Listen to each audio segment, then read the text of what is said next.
lights are off and away they go. Extremely loose. He's managed to hold on. He missed the complete.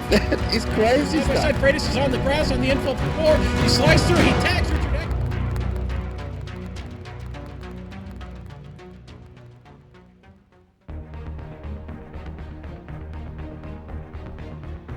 Eventually, the curtain must fall on all stories, and today the last chapter will be written in the 2016 V8 Supertrucks tale.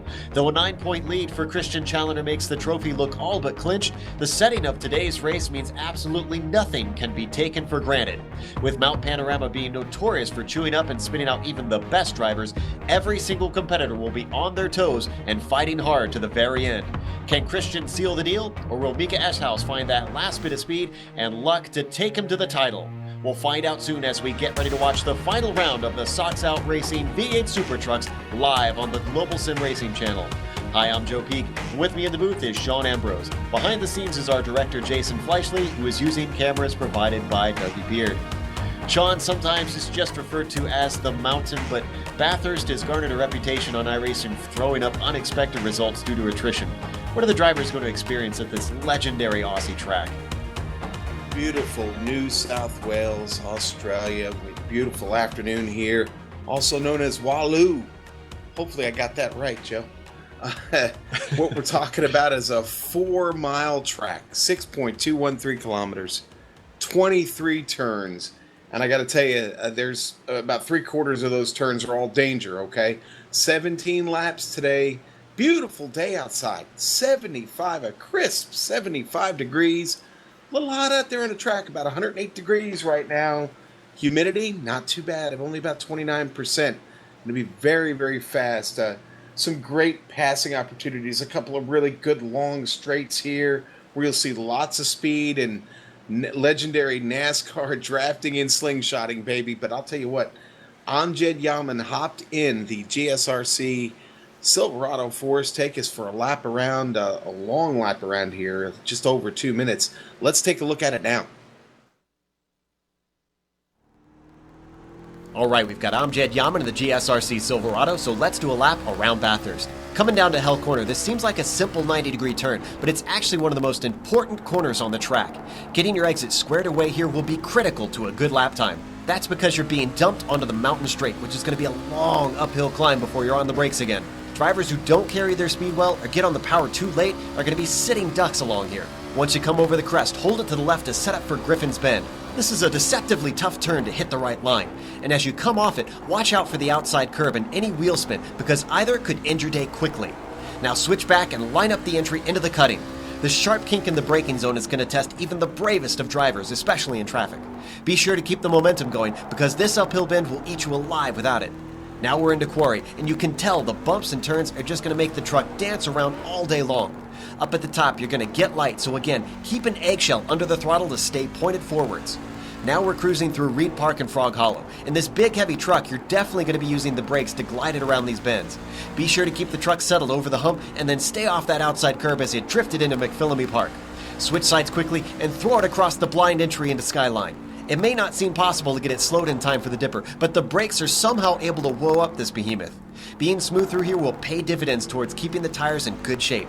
After that, you're going to hold tight to the wall in the S's to get the best line into Forest Elbow. The track is going to drop away steeply, which makes getting the truck to turn into this late apexer a very tricky task. Be careful not to clout that outside wall on the exit, and now you're onto the scary fast Conrod Straight. Much like Hell Corner, Forest Elbow is going to go a long way to determine your lap time. Except this time, you're barreling downhill. As you cross under the sign and over the hill, you'll want to slide over to the left to give yourself the widest entry into the chase. It's just a slight lift, hold it to the right, and somehow get the truck stopped in time to turn in. This is going to be a very popular passing spot, but the crest in this chicane will likely catch a few drivers out who get over-ambitious with their apex speed. Don't be surprised to see the wreckage pile up when people outbrake themselves. From here, it's just one turn to go with Murray's Corner. Though it's another 90-degree bend, that curb on the inside is taller than you'd think and can easily upset the truck. And in a vehicle where grip is at a premium, you don't want to be bouncing around. But that is a lap around Bathurst.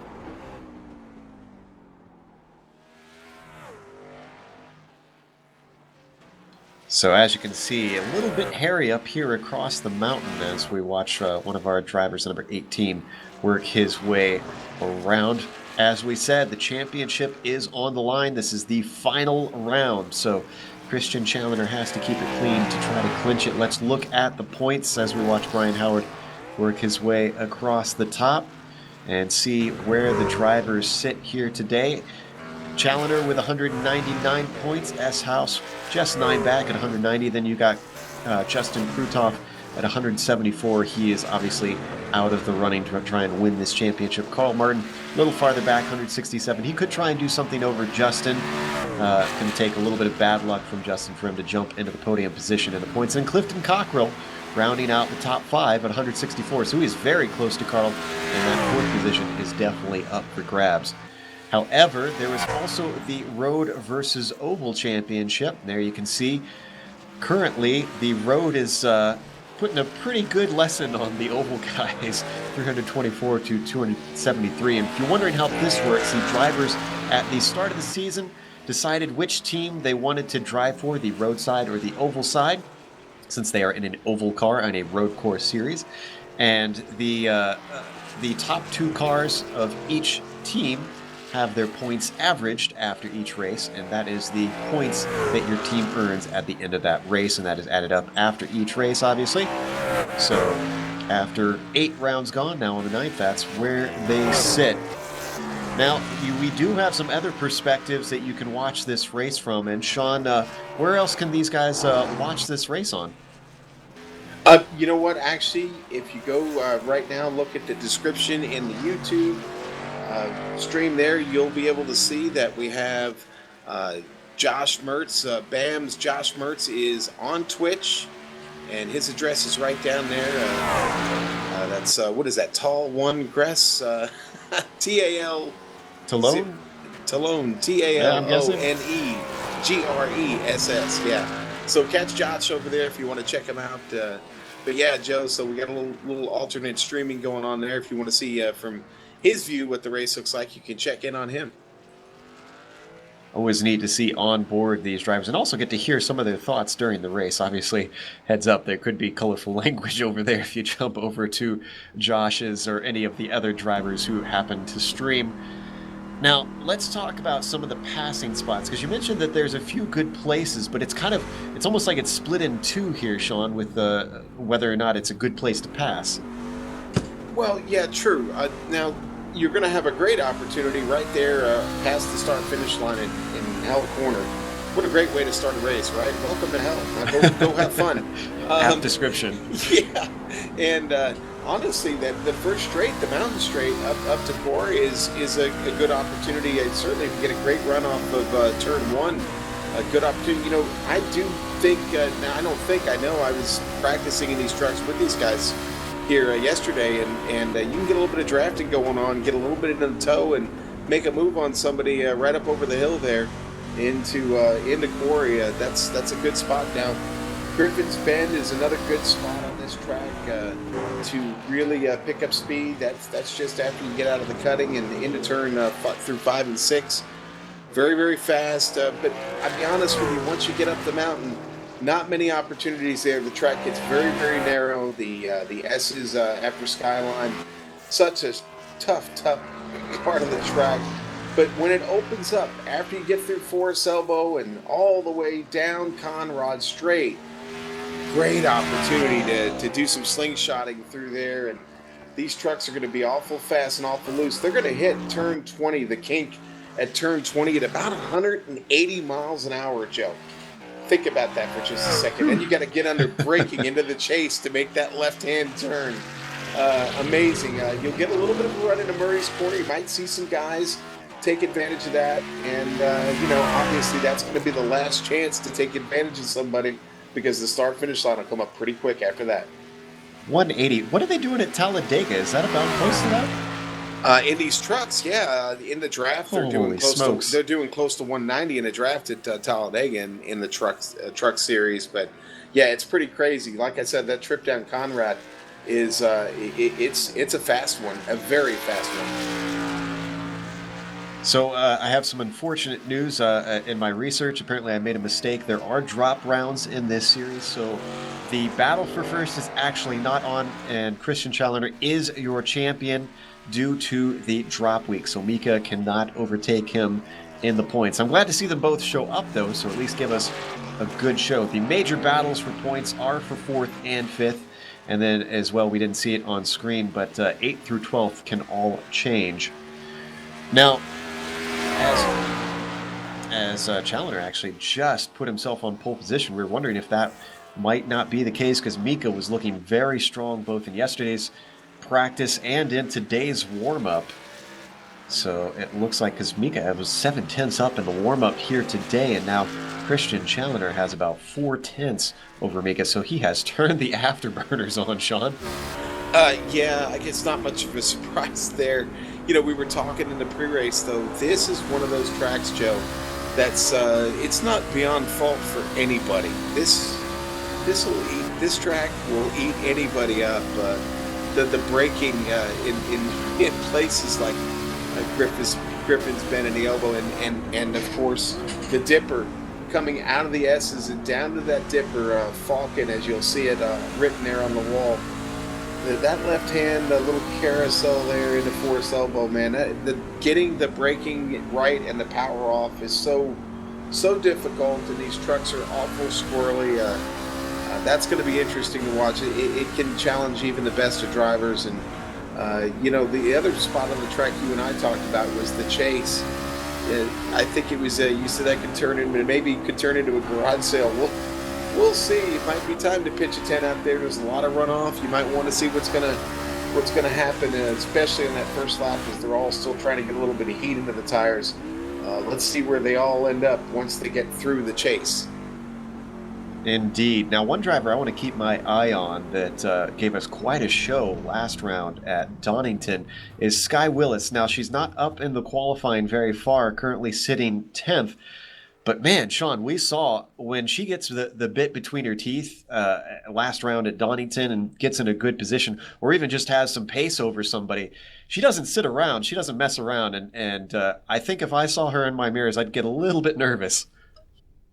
Yeah, now we'll certainly get a chance to find out how hard she's going to be willing to push here, because you know this is a tough track to push on. I mean, obviously the straightaways that wide open, go right ahead, but the challenging parts of this track, not always wise to push as hard as you can, because if you do, it can lead to a very, very costly toe in. Because here there's not much runoff, especially up at the top of the mountain. You wreck, you've got a long way to get back, and there's very, very little track. If you got to get stopped up against a fence somewhere, you're probably going to have to toe in. And again, that's going to take a lot of time. You're probably out of this race if that happens. So, yeah, that's going to be certainly something to watch. But Sky's going to have to be awful careful if she decides to push too hard. Indeed, attrition could be a factor depending on who gets bitten by the mountain as this race goes on. Just about a minute left to go on qualifying, and then we will have the grid set here in the final round of the V8 Supertrucks, brought to you by Sox Out Racing, as we watch Bart Workman just complete his qualifying, and he's not going to be able to get another lap with obviously him having to do a outlap and be able to get another one in there. In fact, let me see if there's anybody else out. In fact, no, nobody else is out. So let's go through the grid, because that is now set.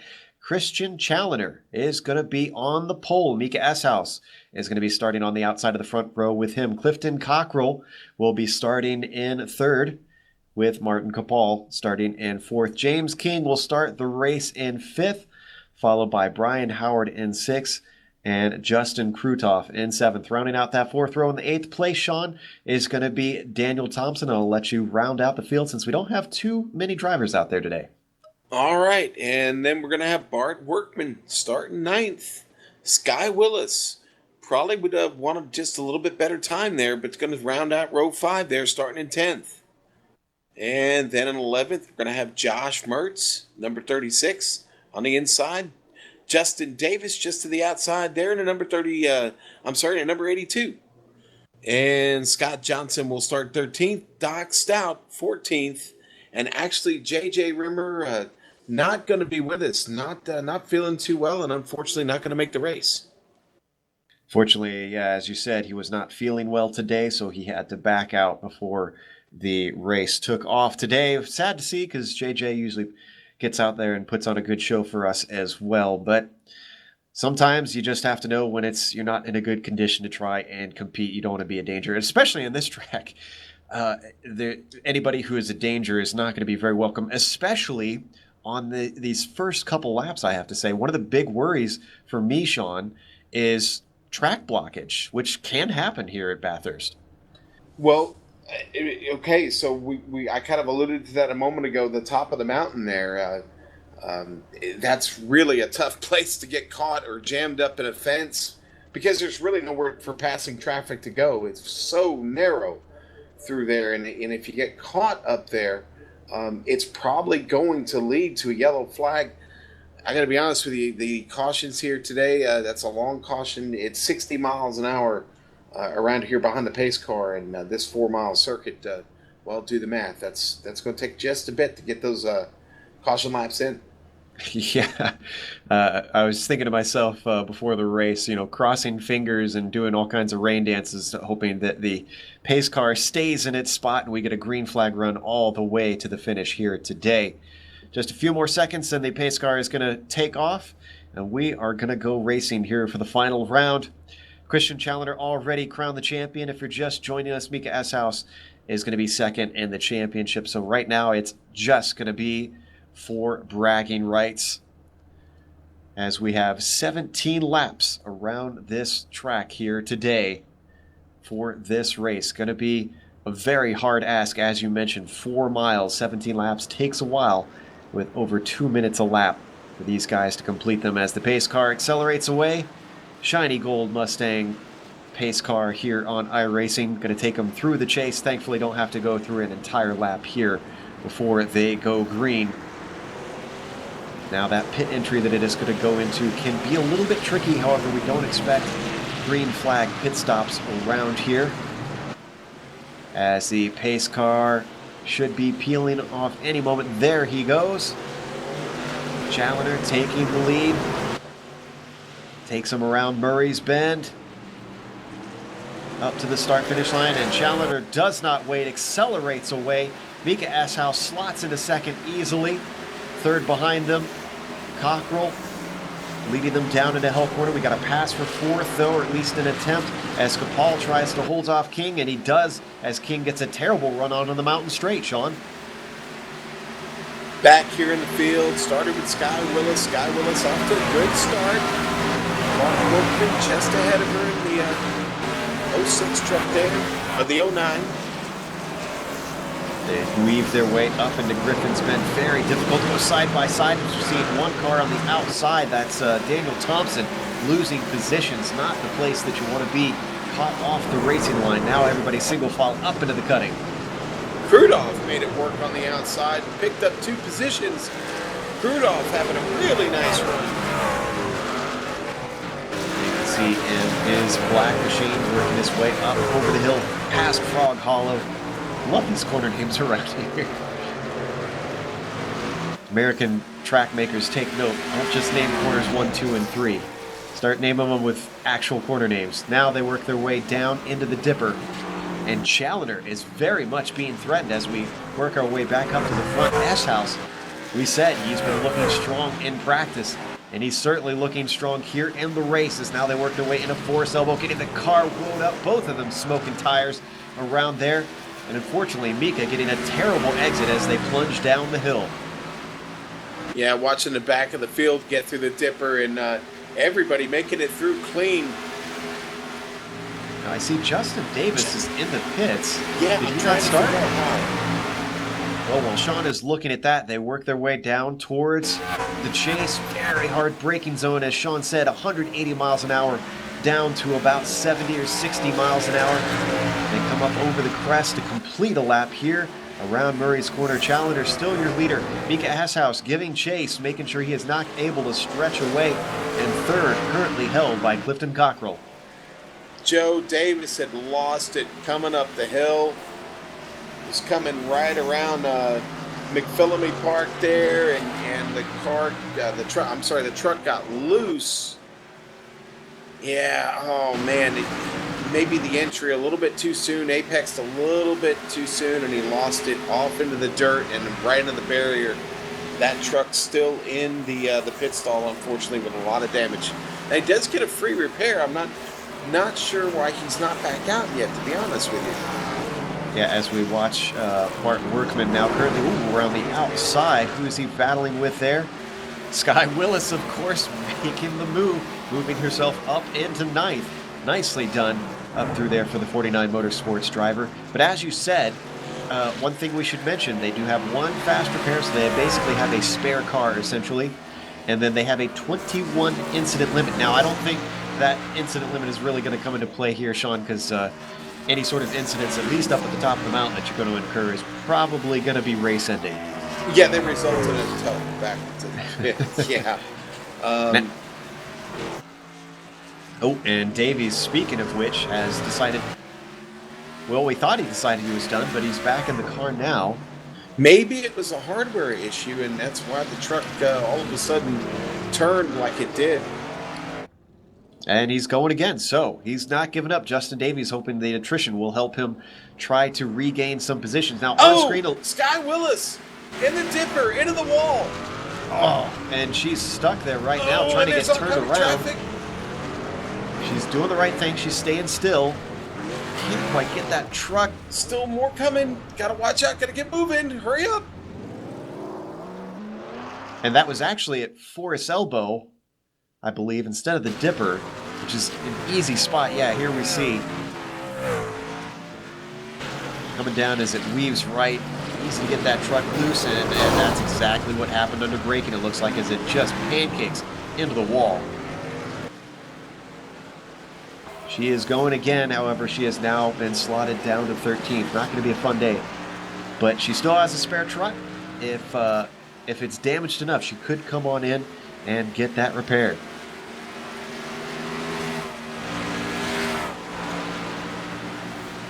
Well, she's still on track. Did not bring it in the pit, Joe. All right, so I guess it's good enough that she feels she can keep going. Meanwhile, let's see how that battle for the lead was going, because before he interrupted, I noticed that S-House was pressuring Challoner into the dipper. Though he's dropped back now, there's about a second gap between them. He is certain. Wow, look at him slide it up over Frog Hollow. He is not sitting still.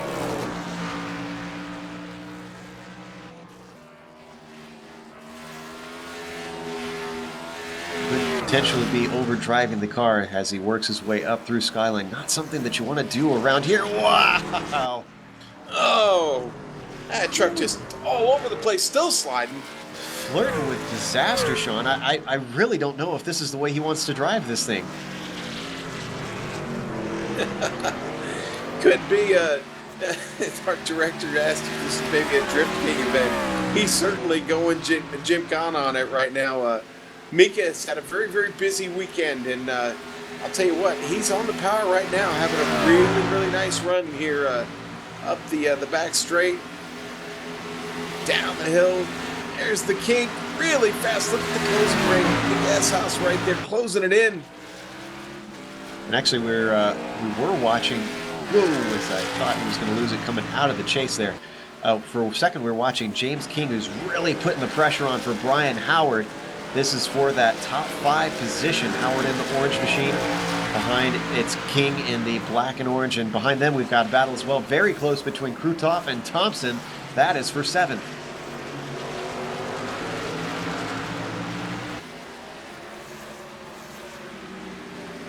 Heading down up towards Hell Corner. 90-degree bend, but very critical. Thompson closing in, seeing if he can get the runoff. Look at the truck just squirm, trying to get on the power, Sean. Yeah, getting on the power, a big deal here. You gotta be so careful of when and how you do it, because the lack of weight in the rear end of this truck makes it a very, very tricky proposition. And these 4 are currently our best battle, as the lead has been split by about 2 seconds currently. So let's stick with these guys as we Whoa! And that was Yeah, King. Krudoff. Oh, that was Krudoff getting around King in the wall. Up into the cutting. That kinked braking zone can throw many a driver off. Right now, he's splitting Thompson and Krudoff as they work around these fast left-handers through Frog Hollow, up towards McPhillamy Park. And I think that number 23 is damaged because he is holding up Thompson something fierce. Yeah, Thompson wanting to get by really quick. He's not going to be able to do it now. They're going to make their way down the mountain. And dealing with a damaged car through these tricky, narrow corners is not what you want to be doing. Seems like he's starting to get a handle of it as he works his way through the S's down and into Forest Elbow. Yeah, King able to get through Forest Elbow. Really nice. That actually truck doesn't appear to be handling that bad. He's got a little bit of damage on the right side and the right rear in particular. Now, the nice thing that this has done for Brian Howard is he's now got a 2-second gap to Krudoff, so he's got some breathing space. And in fact, Krudoff is stretching away from King after he slammed himself into the wall. They're up into the cutting as they break now for the chase. Thompson seeing what he can do, getting himself a great run, but the number 23 parks it at the apex, and there is no chance to try and outgun him out of the corner. Thompson got a really, really nice run on him there down Mountain Straight. I'm sorry, down Concord Straight. Conrad, actually.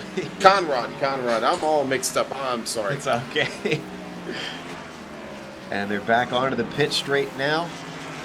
And let's see if he can do the same thing coming out of Hell Corner, get himself a good run. Just about even with King, it looks like, out of there, as we've still got 13 laps to go. Yeah, they both got a good run through there, but none of them really any better than the other. And he picks him up a little bit here. Got a little bit of that draft, I think. Yeah. You were telling me how scary that could be up the mountain straight, though, with that hump. And then Thompson, though, he gets a little loose right there in Griffin's Bend. But everybody can get a little loose in Griffin's Bend. That's not exclusive to him. Yes, trying to get the power down as they climb up the hill, up through Quarry, now over Frog Hollow. And once again, Thompson looking very strong, but just having no place to go up here in this section of the course where there's just not a lot of places to pass up through McPhillamy Park. That diving corner that can really test your guts. How close you dare get up to that curb. And once again, down into the dipper. Having to brake and turn. Look at how close he gets, and he gets a little squirrely coming out of the corner, trying to hold on to it, and all that gained ground has been lost all over again.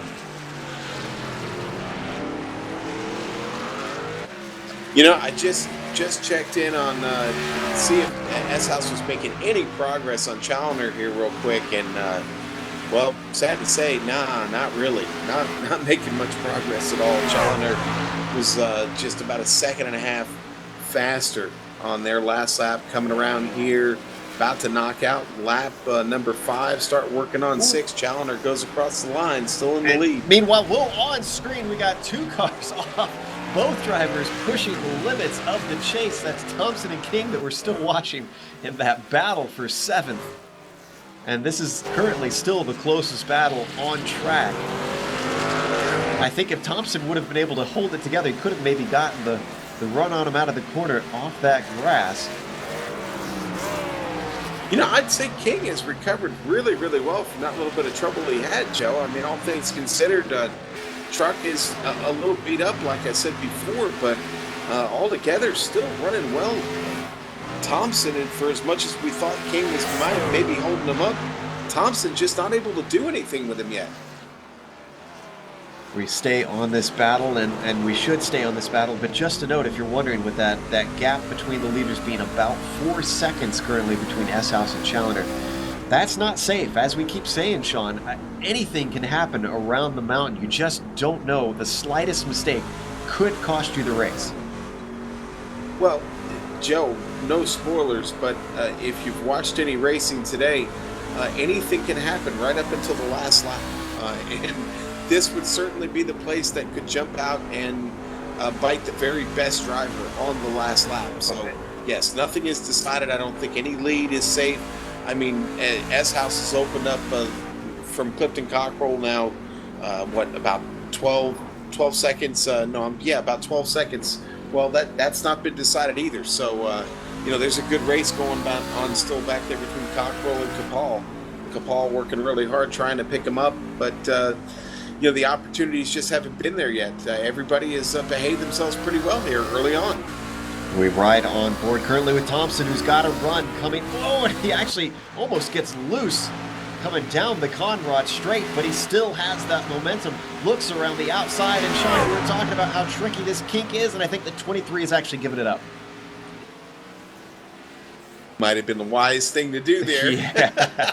I was just about to set you up there to talk about how difficult it is to go too wide, but I think these guys avoided that trouble. And Daniel Thompson, after, I believe, about 2 laps of trying, finally manages to claim that 7th spot as we move our way up to 3rd and 4th, which is our next closest battle between Kapal and Cockrell.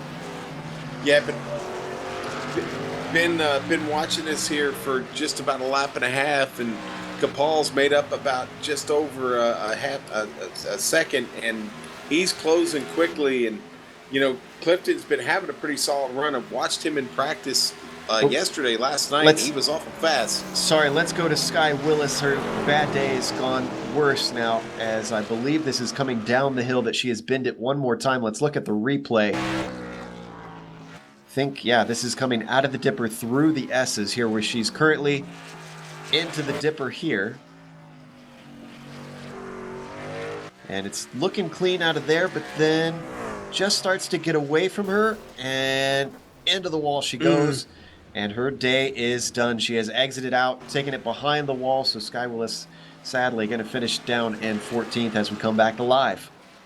And we certainly weren't in the cockpit, so we're not exactly sure. Wait, let's go to S-House. S-House is sideways in the dipper, manages to keep it out of the wall, spins it around beautifully, and manages to hold on to 2nd place, but only just, as you can see, Cockrell has now rocked up behind him. Oh, and he's loose once again. S-House's tires screaming enough. Yeah, now S-House is going to have to fight off Cockrell and Kapal. I just was taking a look at S-House and started to see his truck fishtailing down over Skyline. Thankfully, was able to get us over there in time. But what was a potential challenge to put pressure on Challenger has now had to turn to the defensive for Mika S-House. That number 237 truck, wow, of course he goes, trying to hold on to it, and somehow keeps it pointed forward and still doesn't lose time to Cockrell. Amazing. Brian Howard coming up through the field pretty quick here, just behind that pack. And Cockrell has got a good run coming out of Murray's corner. Can't quite stick the nose in down into Hell corner. And unfortunately, that's going to compromise. Ooh, Kapal just had to check up on the exit, and that's going to ruin his momentum. There goes a good chance for him to try and get onto the podium.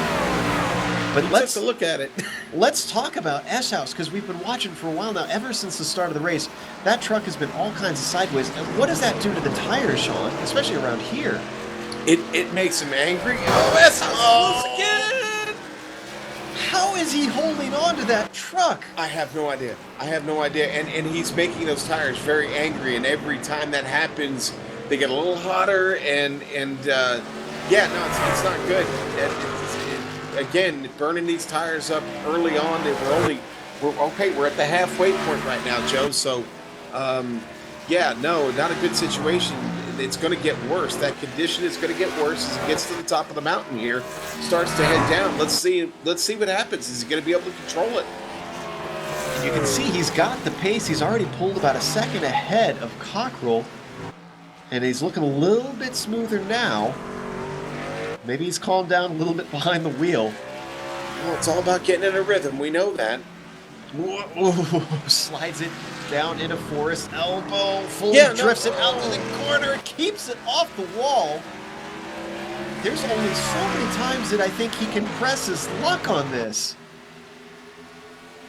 You know what? I don't know how many laps you can do that around here and survive. So that is going to be interesting to see how long he holds up. Mika digging awful hard, Joe. Yeah, seriously. I wonder if Cockrell is just backing off a little bit, knowing that Mika's pushing so hard, with Clifton possibly thinking he's going to bid it at some point. I just need to be patient and give him some space so I don't get collected. Can you think what another famous Mika would say if we were saying this about him? Right? Come on, think about that. Oh, undoubtedly. Probably pulling a little bit of that car control from Hakkinen at this point is S-House. Obviously, different nationality, as I believe S-House is he Danish or is it no, actually I believe he's Dutch, isn't he? Ooh, good question. Actually, no, he's from Benelux. Yeah. He's from Benelux, so I'm not sure what country exactly he's from. I believe we were told at one point. Yeah, up through Griffin's Bend, pushing the limits of this course. Cockrell now back up to within half a second as we go on board with Cockrell here. Yeah, that's probably the angle you want to watch right now. He's still, Mika's still having trouble. He can't hang on to it. And Cockrell has no place to go up through Glory. Has to back out of it. He just has no choice. Yeah, what are you going to do, really? And behind him, don't forget, we can't see it with this onboard, but Kapal is back there right behind these guys, potentially able to take 2 positions in 1 if both of these guys get collected. And as we ride on board, we could hear Clifton lifting in places you normally wouldn't, just trying to give him space. I think I called it right. Clifton is just thinking, I'm not going to get too close, as once more, really just drifting wide through Forest Elbow is Mika S-House. And that's really where you need the tires, sir. You need some grip there, and Mika apparently doesn't have a whole lot of it left in the truck, and it's going to give him an advantage. They both got a better run. Here comes Cockrell.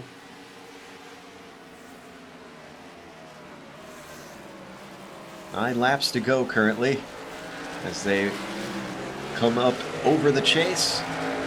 Back past that pit entry. We've seen Mika S-House employ a strategy before of taking a pit stop and trying to get fresh tires and seeing that where that can take him. Unfortunately, we haven't had any cautions yet. He could still yet get one. I certainly wouldn't want to try to duck into that pit under green, especially with that pit entry.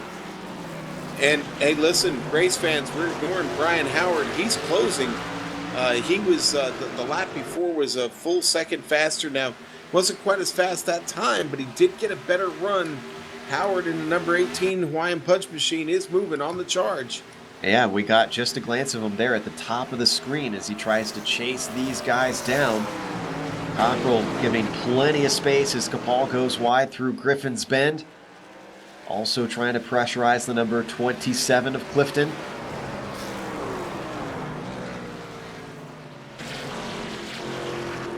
Just as these camera angles just give you a good idea of how narrow it is coming up the hill. S-House is just really hanging it out on the ragged edge. There's really nothing to lose at this point. He's just giving it his all. And you know what? It's good to see a driver really pushing around a track like this, Sean, because, you know, you talk about not making them like they used to. This is, I know there's some debate about whether this is a true street course. To me, this is a street course because you've got, look at these walls. There's no runoff. There's just no room for error. You have to be right up to the barriers to get good lap times around here, and Mika is proving that. Well, if there was ever a case for a street course, this is a perfect one because, listen, there are some places here.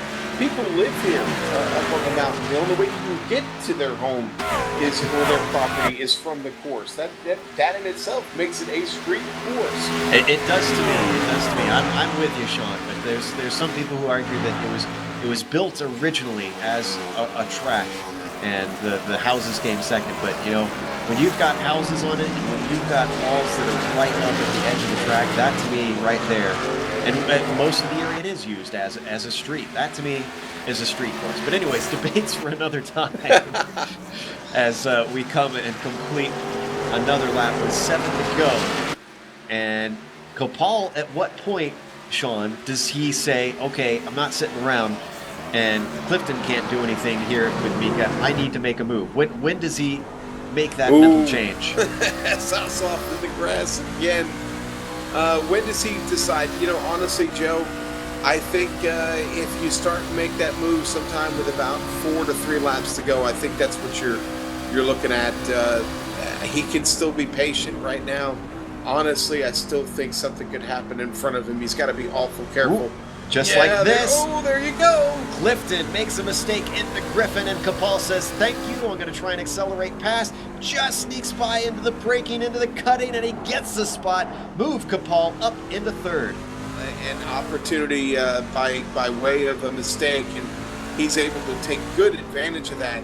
And now going to start to work on Mika Eshouse, who we've charted his trouble he's having right now as the truck is going away on him, but does seem to, over this last lap, Mika has seemed to get a little bit of better control off of it. And I'm just saying that, he's off of the grass again. Wow, that's not often that you can actually bounce over that curb at McPhillamy Park and come away from it clean. Whoa, and a big mistake from Capal through the dipper. That's going to allow Cockrell to get right up behind him, but unfortunately, still up on the mountain, so there's not really a chance to pass. This is where he's got to set him up, coming out of Forrest's elbow. Howard's closed it to a 1.5 seconds, Joe. Howard's going to get into the picture. We ride on board with Capal, and we're switching off now. You can see there, just not much space between Howard and that battle for the final podium spot. These guys fighting very hard now. Yeah, Howard's like, hey, I want a piece of this. It's time to boogie. Let's do this. Howard's thinking I could even potentially get up to second here because Mika Eshouse is struggling. Gets a terrible run coming out of the chase. Here comes Martin Capal. He's taken 1 spot this lap. He's looking at 2. Stays to the outside, cuts back in, and unfortunately can't get the momentum and squirms under power coming out of Murray's corner. Nice move. Really, he almost pulled that off. Truck gets a little loose. Eshouse able to stay on the front and say heading to hell. Clifton tried to make a move, couldn't get it done, but Mika Eshouse gets a terrible run coming out of Hell Corner. Here comes Martin Capal looking around the outside as they come over the hump. Can he get it done? He's not going to have the preferred line coming into Griffin's Bend. Who's going to blink first? Mika Eshouse looking a little bit stronger into the corner. Way out to the outside goes to Paul into the gray stuff. And now Clifton Cockrell gets back into that 3rd spot. I think he wants a do-over on that one, to be honest with you, Joe. Just never had the line, and Eshouse pushed the issue. Eshouse off into the wall. I think he managed to keep it out just barely. There was inches between him and the concrete. And here comes Clifton Cockrell. He got 1 position. He's still looking at 2, pressurizing Mika Eshouse with 6 laps to go now. What a race back here for podium spots. This, again, we've talked about it a couple times. This is the real race on the track now, with Challoner wrapping it up today. And look at this. There you can see Howard in the orange machine has now caught these guys. It is a 4-truck battle for 2nd place. And there goes Mika Eshouse drifting at 1 more. How does he? Unbelievable! Unbelievable! Eshouse just doing it again. I thought Drifting for it sure. right through there. He's done that about 4 or 5 times now. I thought for sure that time there's no way he's keeping it out of the wall. And he's still in 2nd place. I tell you what, drive of the race goes to Mika. Hold on to it, but Capal's off! Capal All the way into the dirt. trying to get it woed up, and here comes Brian Howard, who blinks out. Howard's gone. Did Brian run foul of the incident limit? No, I don't know. I don't believe so. That could be some luck there. Actually, we can see... No, we can't see the incidents because we're commentators. I forgot about that. So we're not going to know until we see whether his throughput has fallen through. But a bit of luck for Capal, because I thought he was either going to lose that spot or Howard was going to run into him there. Well, I had been watching Howard for a while, and I honestly, he was running some pretty good clean laps. I find it hard to believe it was an incident limit. Meanwhile, let's go back up to 2nd here because Clifton, just loses a little bit over wheel spin coming out of Griffin's bin. That gives Mika some breathing space. Yeah, and Kapal's picked it up just a bit. Picking up a little bit of ground. Mika once again trying to get the power down. Wow.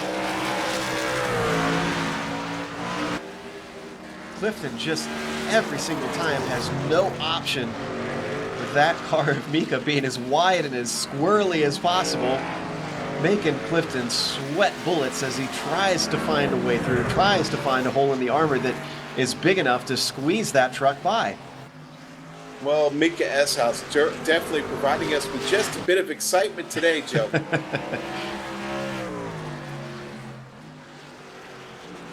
As this battle is happening, we have another one developing in the back with Stout closing up on Mertz.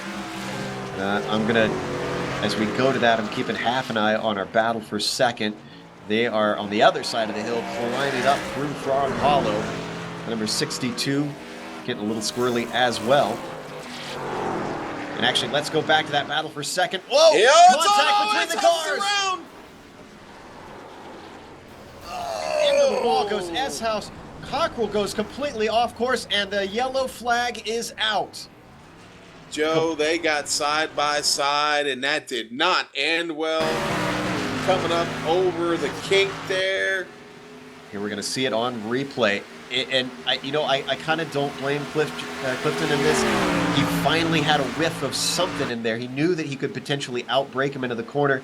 Stuck his nose in there, as you can see there, and unfortunately, we said it's very tough to go side by side, and it all went pear-shaped. And there's the garage sale out there. Now, how damaged is Mika, though? Mika hit the wall really hard. He nosed it right in. He's struggling to keep it pointed forward here on the yellow. We're going to watch it one more time here from on board. Yeah, he was pushing hard. I think that Clifton was committed coming through the kink there. You know, as I look at Mika's truck, though, I don't see a lot of damage on the nose itself.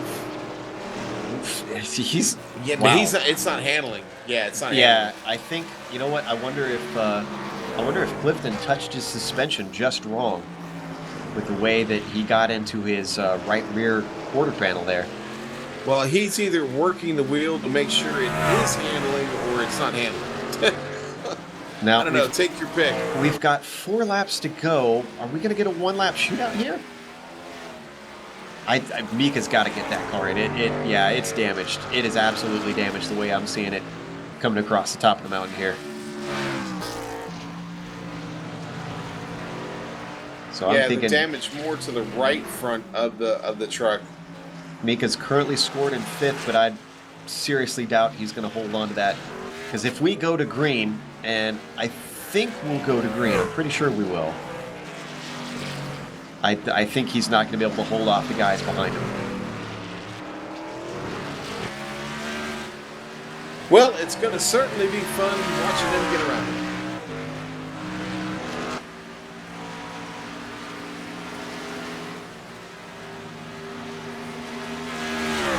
Director is betting that he's going to try and stay out and fight through it. And, well, we've seen a very gutsy Mika S-House through most of this race, so I wouldn't put it past him. But if it was me, they're saying now, the race officials are saying it should be a 1-lap shootout. I really think he should get that car repaired. Does he stay out? He does stay out. And there will be no full course cautions on the final lap, just coming down from race control. They have caught the pace car. Christian Challenger's 25-second lead has come down. However, he does have a car between himself and Clifton, who is currently in second.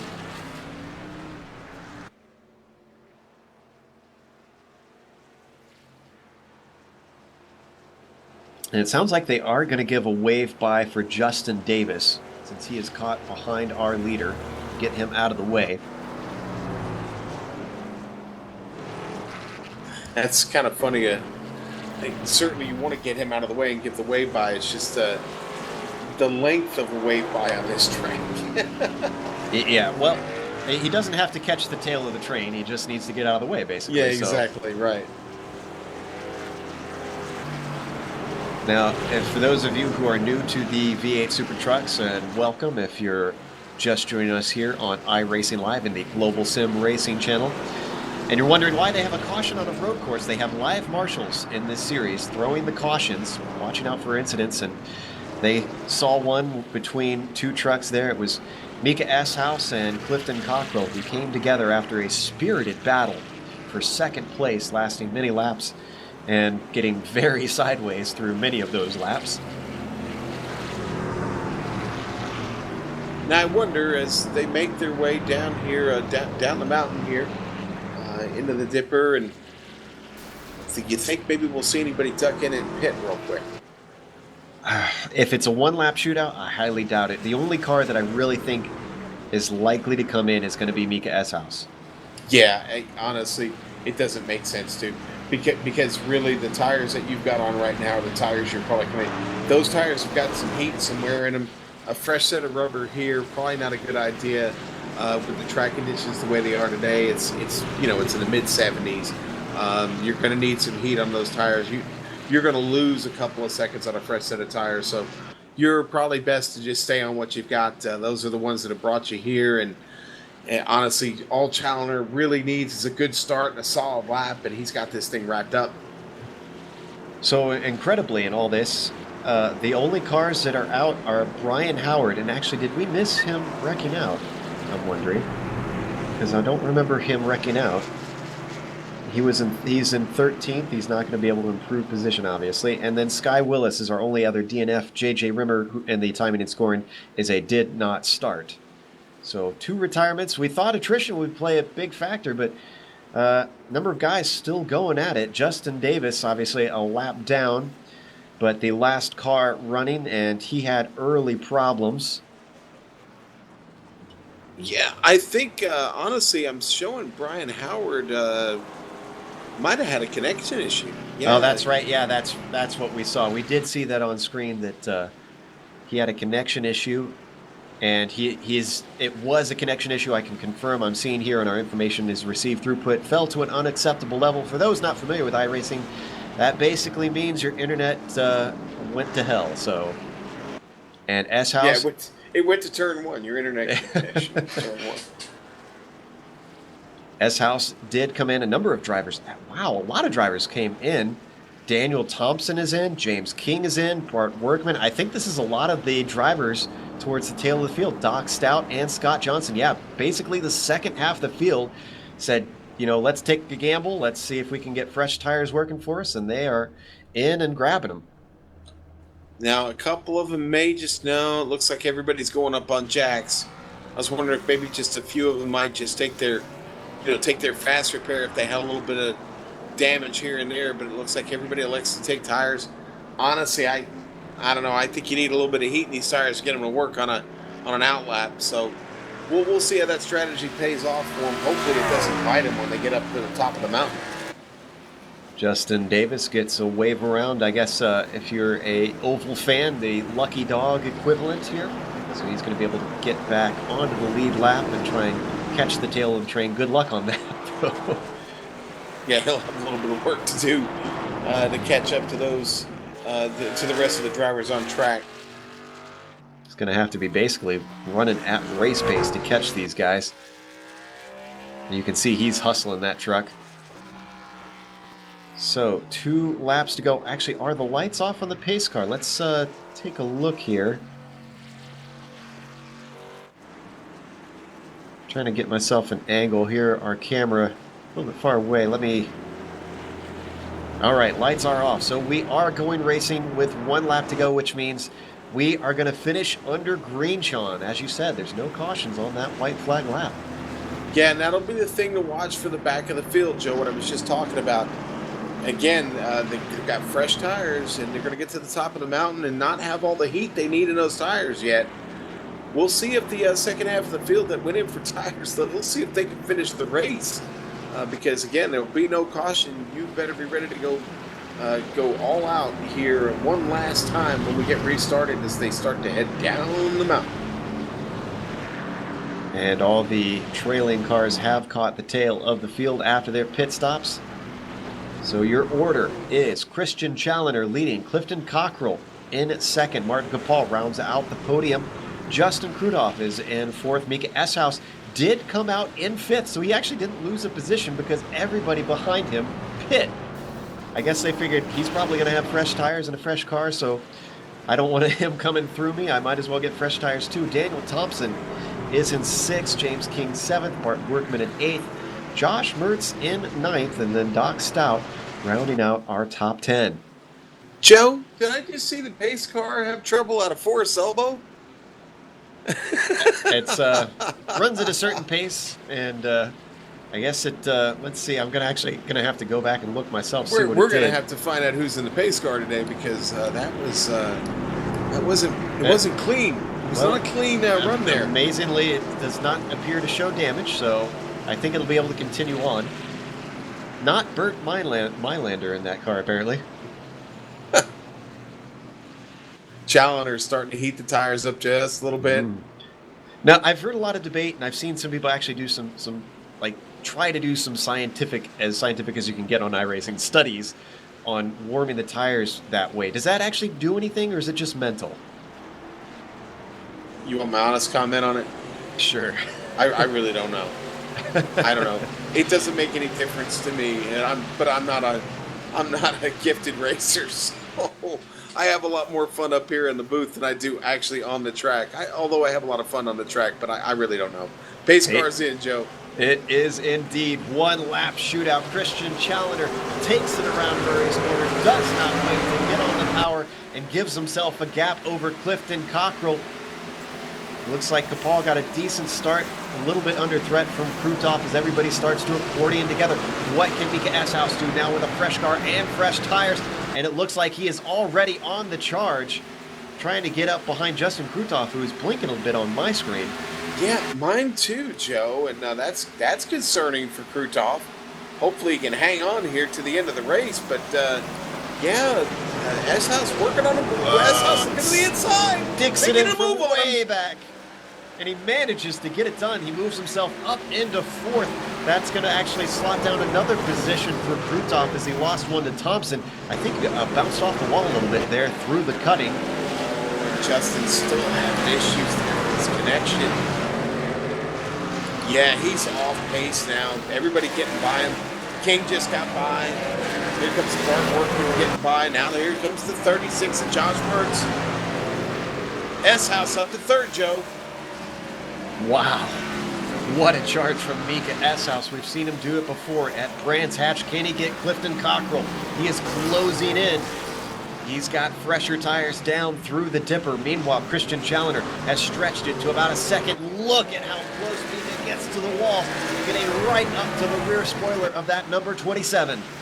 Oh, and the 27 is loose up into the Forest elbow. And he's into the wall. There goes that second place as everybody streams on by. He gets it going again, but he is well down the order. That's going to bump Martin Capal up into third, but he is not out of the woods yet, as well as Daniel Thompson is putting the pressure on.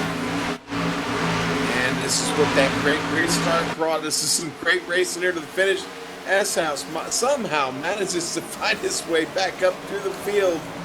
Meanwhile, let's go to our leader. He's got one more corner to go. Off.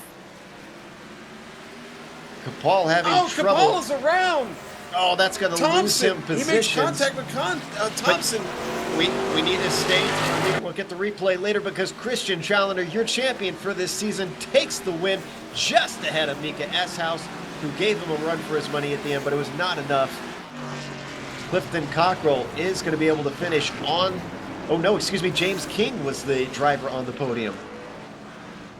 Finishes third. Thompson was fourth. Cockrell was fifth after that late mistake. Mertz all the way up to sixth. Didn't he restart in ninth? Let's watch the replay here. And we're looking at Capal.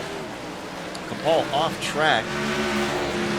And Capal slipped all the way down to 11th. Oh, caught just a minute. Let's watch it one more time there. Yeah, Workman was another. We're going to watch the replay. Workman was another driver who had trouble there also. But here on the replay, we see him getting in there at the end. Man, tough break for Capal after having a great race. And it looks like this was more on Kapal because he just overshot the chase. Daniel Thompson managing to put enough pressure on, and then unfortunately sealed the deal with a little bit of contact, spinning him around. So probably some words between Thompson and Kapal after the race, and that actually caused King to be able to move up into that podium position. So Howard would have had the podium if he had not gotten into that little fracas with James King. But we're going to go back, or we're going to go to break for just a moment, try to come back with the unofficial results as well as driver interviews here for the final round of the 2016 season in the V8 Supertrucks here on the Global Sim Racing channel. Don't go away. We're going to have all the upcoming races here on our channel on the screen.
Welcome back to Mount Panorama, as you can see there on screen.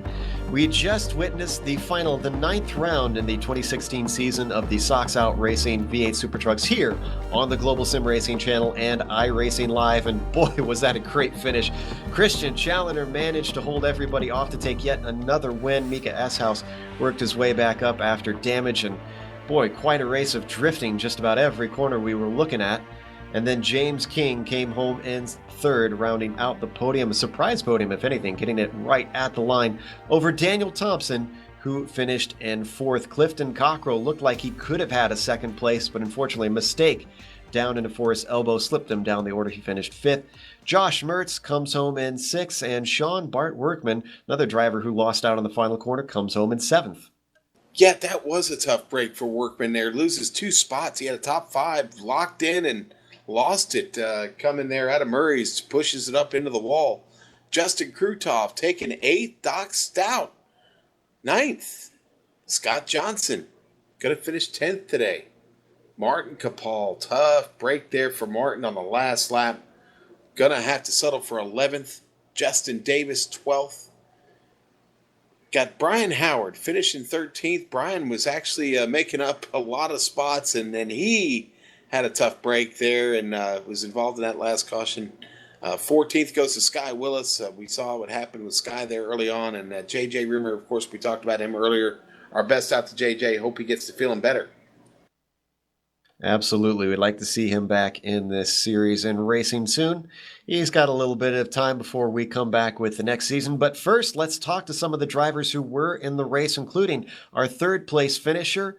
Great job to James King. He started in 5th place and finished on the podium thanks to some late race chaos that allowed him to try and nip some spots. James, were you as surprised as we were to see you up into 3rd? Absolutely. I was sort of quite set on maybe 5th or 6th place by the end of the race, and all of a sudden the caution came, and then discovered I was one of the first few people on the fresh tyres, and it all started kicking off ahead, and I just thought, well, I've got no better chance than now, and thankfully it all worked out. Yeah, talk about that pit stop decision, because with it being a one-lap shootout, what clinched it for you to say, okay, let's do this, let's take this gamble? I'll be honest, the truck felt awful on the old tyres. It was sliding absolutely everywhere, and I thought I could probably gain maybe 4 seconds on the lap time, so that was all I'd need, hopefully. Well, it turned out to be a pretty wise decision indeed. Now, this is obviously the last one in the trucks before you guys switch over to the B-Class NASCAR cars. Are you looking forward to the switch, or do you enjoy the truck a little bit more? Well, I ran the previous season in the Xfinity cars as well, and that was an awful lot of fun. I finished off that season with a podium as well at Daytona, so it seems to be my thing, finishing on the podium at the end of the season. All right. Well, not a bad thing to have a habit for. Again, that was James King, 3rd place finisher here in the final round of the Sox Out Racing V8 Supertrucks. Next up, I believe Sean is going to talk to our 2nd place finisher, not only on the track, but in the championship points, Mika Eshouse. Go ahead, Sean. Mika, thanks for giving us an exciting race today, man. That truck was all over the place. You had that Chevy Silverado just exploring every boundary of the track. Congratulations on a 2nd place finish and 2nd in the championship. Sorry to get a chance to talk to you yesterday, but we got you in here today. Congratulations, buddy. Yeah, thank you. That was quite a race, man. Tell us about what you were dealing with there. Mostly a lot of overs there.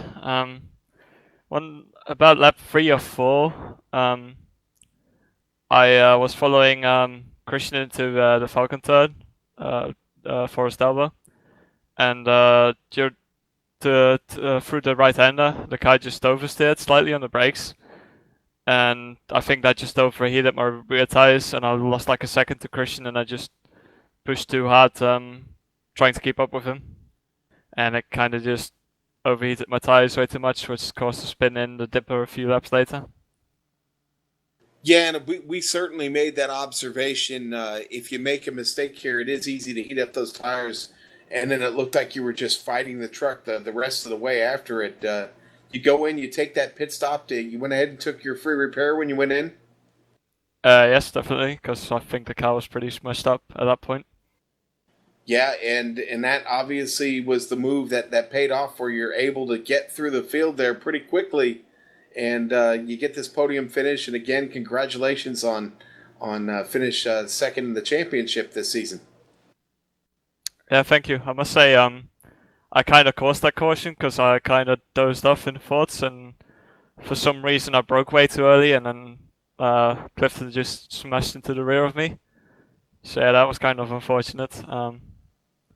And it nearly worked out in my favor as well, because if I had been a bit more aggressive overtaking Clifton through the Forest Elbow on that last lap, I might have even got up to Christian. So I was a bit iffy.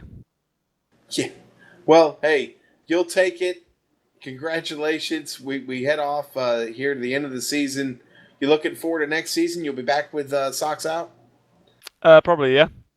Okay, well, great. That's great news. We look forward to the excitement yet to come. Mika, congratulations. We'll see you soon. Thank you. See you soon. All right. Well, Joe, I think you've caught up with our old buddy Martin Kapal, and I'll bring him in, and you can catch up with him, talk to him about the closing lap there of the race. Absolutely, and there's more than that to talk about with him, because he certainly had some excitement earlier on. Unfortunately, finished 11th, and Martin, I'm sure that's disappointing, but talk to us about that fight for the podium spots earlier on when you were trailing Mika and Clifton Cockrell. Were you wanting to just try and sit patient for most of the way, and at what point did you decide it's time to go? Hey, hello, guys. It was really exciting with Mika and Clifton. I had a lot of fun back there. I kind of pushed probably a bit too much at times, but I kept it out of the walls, and it was really fun. And unfortunately, it didn't work out in the end. Yeah, talk to us about that last lap and that battle you were having for the final podium spot. What are your feelings on that fight and getting turned at the end? Do you think it's a racing incident, or where do you see the blame lie? Obviously, it was a last lap fight, so I think I should look at it in a different perspective. But I watched the replay, and it looks like Daniel spun or slid on the curb and hit me in the rear, so I don't really blame him. It was just racing. Tough luck though. I was really angry about it at first, but yeah, that's it. No, nothing I can do about it now. It's a very magnanimous call of you to be able to say that, especially in the heat of the moment, like you said. Well, I'm sure you would have wanted more, but I take it you're going to be back for next season, or do you have other plans? Oh yeah, absolutely. I really enjoyed this league. Although I did only like 4 rounds, I really enjoyed it, and I'm sure I will still be coming back whenever it's happening. We're looking forward to having you back. You gave us quite an exciting race. That was Martin Kapal, finished in 11th today, although he ran a lot higher than that for most of the race. We have one other quick interview that we want to do before we go, and it's going to be a twofer. We've got Nash Hendry and Stephen Burbage, 2 of the organizers of this league. And let's talk to them about how this season went real quick before we look to next season. What do you guys feel about how 2016 and the V8 Supertrucks went? It went really, really well overall. Very, very pleased with the drivers we've had. We started off and we're like, well, this is what the guys wanted to run. We did some preliminary testing over the winter break, and it looked really promising. The trucks had a little better turning than what we had with the B cars the previous year. So we figured this would allow us to run some tighter circuits, some more exciting circuits, and it gives us a series for international, with a little more international flair. Yeah, it certainly it brings in a lot of different types of drivers. We were musing it, I believe, earlier in the season, of all the different nationalities that we had jumping into here. Now, with next season coming up, I know you guys had asked us to make an announcement, but I wondered if maybe we could offer you guys the opportunity. If you want, would you like to make the big announcement about next season, big surprise coming up? Well, sure. We're very excited. We're very again pleased with our. Excuse me, I'm getting choked up here. That's my job. It's been a lot of work getting to this point. So for the iRacing community, we actually started. Excuse me. Very, very emotional time for me. This journey started back in 2008. Had a buddy of mine get me into hosting league events. Sorry. It's you all right there, Steve? Yeah, I'm just choked up. It's but just thanks to the performance of all of our league members and all the hard work they put in, it helps us open up new doors for them and for the league. And very excited to be, excuse me,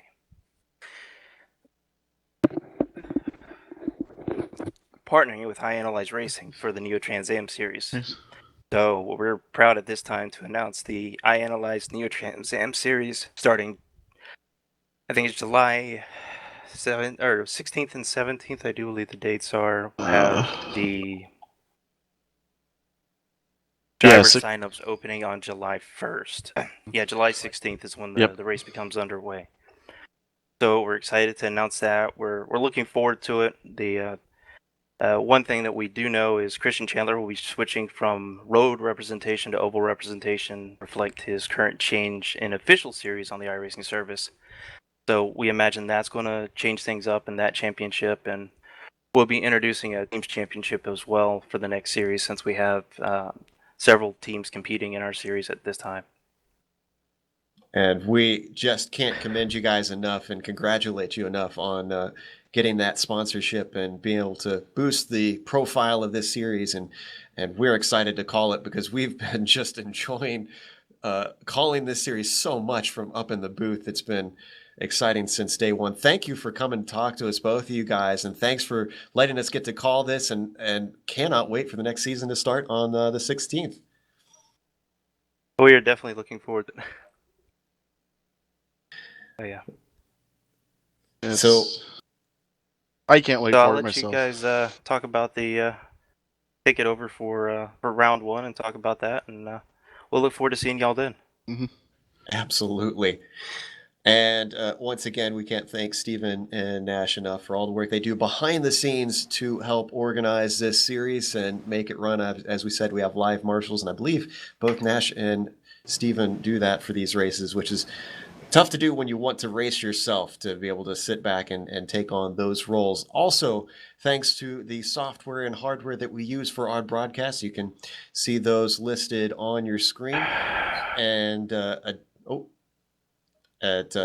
was actually the PSP is the sponsor for the first race next season. Actually, now we go. There's it. These are the software and hardware that we use for our broadcasts that make us make these things happen. Additional thanks to our musical contributors, to Eric Echolm and Casey Lalonde. You can find their music listed at the websites on your screen currently. Thanks to the team today, Sean, Jason, and Dougie. If you'd like to find out more about GSRC, you can find it at globalsimracingchannel.com, along with archived races and upcoming broadcasts. We're also on Twitter at GSR Channel and Facebook at /GlobalSimRacingChannel. Next race, as we said, that's going to be Road America. That'll be Sunday, July 16th. I had it marked as 17th. I guess I was one day off. That'll be at 2:45 p.m. Eastern. That kicks off. And again, the new season, going to be 9-round once again in the Xfinity stock cars. That'll be the iAnalyze Neo Trans Am series. They're also looking for more sponsors. So if you're interested in sponsoring this series, head to their website at sor-league.wix.com/site, and you can fill out the Contact Us form that they have listed up at the top of the screen. Also, for anyone that is looking to participate, if you liked what you saw today in the racing, I know I liked what I saw. I wish I could be down there competing in this.